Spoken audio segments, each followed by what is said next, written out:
और अब KVS interview का टाइम आता हुआ नजर आ रहा है हमें, और उसके लिए पूरा जो रेड से सपोर्ट है वो फ्री रहेगा, चाहे वो ऑफलाइन हो ऑनलाइन हो, और इस चीज में बिल्कुल खुशी खुशी आप लोग की हेल्प करने के लिए सीमा जी तैयार हैं। पहले तो आपका again welcome ma'am. Thank you Manshi. तो अभी मैं आपको आज डिस्कस करेंगे हम लोग कि मेन क्या चीजें रहती हैं जिन पे हम बात करेंगे। मैम भी आपको गाइड करेंगी, अलग अलग वीडियोस में भी हम लोग बात करेंगे कि कैसे आप डॉक्यूमेंट्स क्या क्या रखने हैं, इंग्लिश जरूरी है या नहीं, वैसे है जरूरी नहीं, मतलब कॉन्फिडेंस ज्यादा जरूरी, और बाकी जिस तरह से वो लोग बात करें वो जो हमने पहले भी डिस्कस किया मिरर मैच करेंगे, बहुत बढ़िया। तो मैम बताएंगे वो भी, और इसके अलावा अगर हम बात करें कि आपका डेमो टीचिंग में किन चीजों का हम ध्यान रख सकते हैं, ड्रेस कोड क्या होना चाहिए, जो बेसिक बातें हैं बहुत जरूरी है, छोटी छोटी चीजें बट इंपॉर्टेंट है इंटरव्यू के लिए, तो वो सारे अलग अलग सेशंस आपको देखने को मिलेंगे लेट्स लर्न पर अब। और इसके अलावा जो एक शेड्यूल रहेगा आपका इंटरव्यू सेशंस के लिए, वो ऐसे रहेगा कि कुछ सेशंस आपको मिलेंगे मैम के थ्रू और बाकी टीचर्स के थ्रू, जिसमें आपको अलग अलग चीजें जानने को मिलेंगी। उसके बाद हम कुछ ऑफलाइन सेमिनार्स रखेंगे, वो भी फ्री होंगे ऑफ कोर्स, जिनका जो भी डाउट है जिस भी स्टूडेंट का उनको लगता है कि मुझे ये पूछना है, तो वो उस टाइम पर एक्सपर्ट फैकल्टीज रहेंगे, मैम रहेंगे। मैम खुद 3.5 साल केवीएस में रही हैं, अभी दिल्ली में टीचर इंग्लिश हैं, तो उनका एक्सपीरियंस भी आपको काम आएगा, बाकी फैकल्टीज का भी काम आएगा।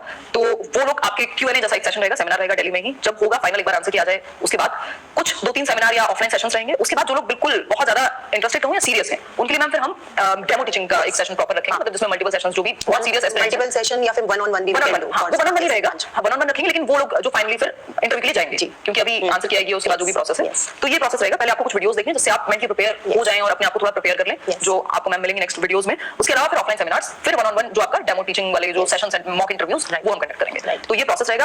और इसके अलावा जो भी आपका डाउट हो मन में, मैम से कुछ भी पूछना है, वो आप एक बार कमेंट में बताइए। बाकी मैम बताएंगे कि केंद्रीय विद्यालय में जो स्टैंडर्ड है एजुकेशन का वो बहुत हाई है, तो ऑफ कोर्स वो टीचर्स भी फिर एक्सपेक्ट कर रहे हैं कि अच्छे टीचर्स हो, बेहतर कॉम्पिटेंट टीचर्स हो, तो मैम और आपका जो एक्सपीरियंस है वो तो इन लोग को हेल्प करेगा जी।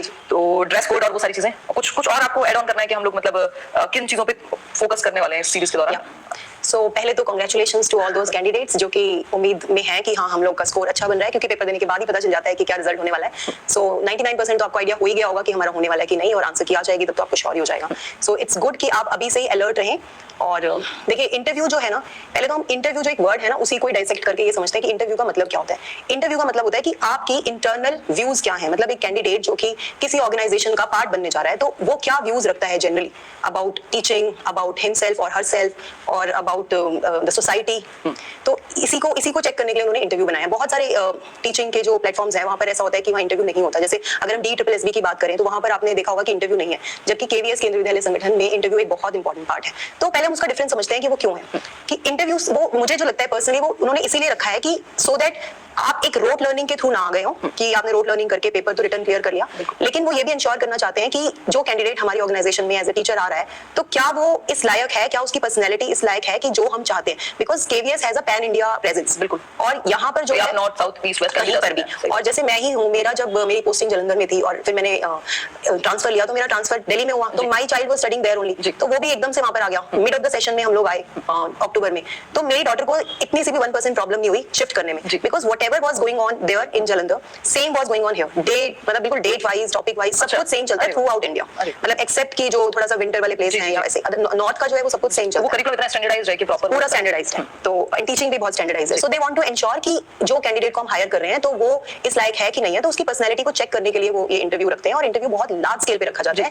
वेन्यू भी जो है इसका, जैसे हम पहले बात कर चुके हैं, वेन्यू भी बहुत ही सिलेक्टिव जगहों पे रखा जाता है। जैसे मेरा इंटरव्यू मुंबई में हुआ था, जबकि मैं दिल्ली में रहती हूँ, तो जितने भी टीजीटी इंग्लिश थे उन सबका इंटरव्यू मुंबई में रखा था, और काफी दूर भी है, अगर दिल्ली से भी देखें तो भी काफी दूर है, और जगह जगह से लोग आते हैं। तो अपने आप में आपकी पर्सनैलिटी मतलब right from the selection in the return आपकी पर्सनैलिटी को ग्रूम करना खुद भी शुरू कर देते हैं। वो फ्लेक्सिबिलिटी और डायनामिक होना वो जरूरी है, वो डिमांड है जॉब की। अब कुछ लोग तो ऐसे होते हैं जिनको दिल्ली से मुंबई जाना नहीं आता, राइट, इतने नाइव होते हैं, घर से कभी नहीं निकले, तो वो तो चाहते हैं भाई आप सेंट्रल गवर्नमेंट का पार्ट बनने वाले हो तो आपको ये सब आना चाहिए। एक प्लेस से दूसरे प्लेस पे कैसे जाना है, कैसे रहना है, अकोमोडेशन कैसे चूज करनी है, ये सब भी आपके पार्ट ऑफ पर्सनैलिटी है। तो if you are not okay with it, develop it, right. तो पहले आपको वो, इसीलिए इंटरव्यूज के वेन्यू वो बहुत दूर दूर रखते हैं, और तो ये चीजें कहा जाती है। तो अब जब आपका सिलेक्शन हो गया है, आपको लगता है होने वाला है, तो एक चीज का हम शुरुआत करते हैं कि सबसे पहले हम ध्यान रखेंगे अपनी हेल्थ की।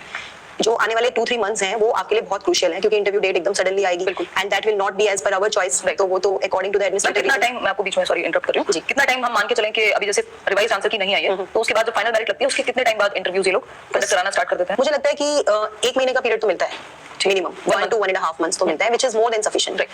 So अभी आइडिया तो कुछ लग ही गया, जिनके मार्क्स बहुत हाई हैं उनको तो पता है कि हमें इंटरव्यू में जाना ही जाना है। हाँ बिल्कुल। और मैं ऐसा समझती हूँ कि